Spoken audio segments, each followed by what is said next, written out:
ওরা গ্রুপিং করে আসে, সন্ত্রাসী নিয়ে আসে, স্থানীয় সন্ত্রাসী বাহিনীর বিভিন্ন লোকজন নিয়ে আসে। এখন আমরা আর ওদের সাথে প্রতিবাদে যাই না। এখন আইসা এই যে কালকে থেকে আসছে ওয়াল করতেছে, এই কি মানে পুরো টোটালি জবরদখল, একটা জোর জবরদস্তি করে ওই অ্যাসেম্বলি বুকের নেতৃত্বে স্থানীয় সাথে আরও কিছু লোকজন অ্যাড হয়েছে, এরা সবাই মিলে এটা করতেছে। আমাদের দাবি হচ্ছে এরকম যে জোর জবরদস্তি করে যে আমাদের জায়গাতে দখল করতে আসছে, এটা থেকে ওদের থেকে পরিত্রাণ চাই আমরা। ওদের কাগজ দেখাক, ওদের কাগজ সঠিক থাকলে গোলাম কবির সাহেবের ফ্যামিলি জায়গা দিয়ে দেবে, কোনো সমস্যা নাই। কাগজ যার জমি তার। এর এখন তো আর এমন নাই যে চাইলে একজনে জোর করে নিয়ে যেতে দেবে, কাগজের বাইরে কে ইয়া করবে। তারা যদি রাইট না হয় তারা রাখবে না।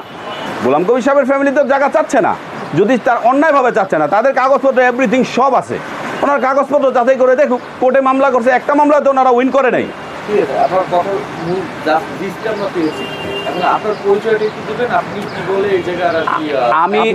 আমি হচ্ছি এই জমির গোলাম কবির সাহেব, উনি 10 জন ওয়ারিশ রেখে মৃত্যুবরণ করে, ওনাদের 5 জন ওয়ারিশের পক্ষ থেকে পাওয়ার অফ অ্যাটর্নি আম মুক্তার হিসাবে আমি এই জায়গা 2023 সন থেকে আমি এই জায়গাটা দেখাশোনার কাজে নিয়োজিত।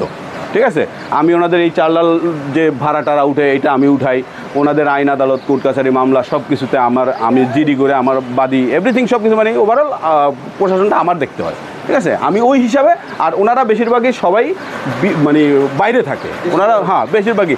এখন এই চক্রটা সুযোগটা নিচে প্রবাসী হওয়ার কারণে, এই প্রবাসী হওয়ার কারণে ভাবছে যে এখানে এসে কিছু তো নিতে পারে। নেগোসিয়েশনের চেষ্টা করছে, আমাদেরকে অর্ধেক জায়গা চায় যে আপনারা অর্ধেক রাখেন, আমাদেরকে অর্ধেক দিয়ে দেন। এরা নানান সময় নানান লোক দিয়ে প্রলোভন দেখাইছে, এই ধরনের ইয়ে করছে।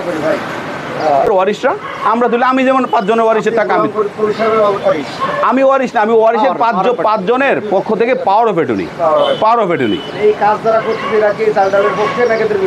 বিপক্ষে চালডাল তো আমাদের ভাড়াটিয়া, এটা তো আমাদের প্রতিষ্ঠান, এটা তো আমাদের ভাড়াটিয়া, আমাদের প্রতিষ্ঠান। এনারা তো আমাদের বিপক্ষ, চালডাল তো আমাদের পক্ষের। চালডাল আমাদেরকে ভাড়া দিচ্ছে, এভরিথিং ডকুমেন্ট সব কিছু আছে। এটা তো সম্পূর্ণ অন্যায়, অন্যায়ভাবে। হ্যাঁ, এটা আমাদের ভাড়াটিয়া, হ্যাঁ এটা আমাদের। এটা জোর করে আইসে এলাকার লোকজন, এখানে আমরা মারামারি করবো, বসে থাকুক, সমস্যা কি? কোর্ট আছে, আছে জায়গা দখল, ওরা যদি কাগজ পায় ওরা করছিলেন। হ্যাঁ, আমাদের করা। পাওয়ার অফ অ্যাটর্নি 5 জনের পক্ষ থেকে পাওয়ার অফ অ্যাটর্নি। হ্যাঁ, আমার নাম সুলাইমান হোসেন রিয়াজ, আমি ব্যবসায়ী। কাঁচা বায়না করছি, যেটা বাংলাদেশের লোকালভাবে যেটা বোঝা যায়। তো আমি তখন জানতাম না আসলে এই জায়গাটার ভিতরে যে আসলে এত কমপ্লিকেটেড, এত সমস্যা, সেটা আমি জানতাম না। তো যখন আমি বায়না করে ফেলছি আসলে, তখন তো এই জমিটার সম্পূর্ণ অনলাইন যে খাজনাখারি যেগুলো সব ঠিক ছিল।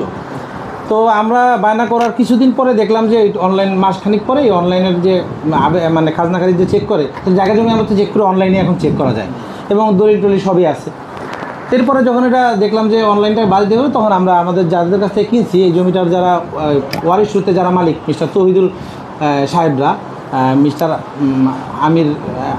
আমির সাহেবের ছেলেরা আর কি, তো তাদের কাছ থেকে আমরা এই জায়গাটা 3 জন লোক বায়না, এই পাওয়ারের মালিক, তাদের কাছ থেকে আমরা বায়না করছি।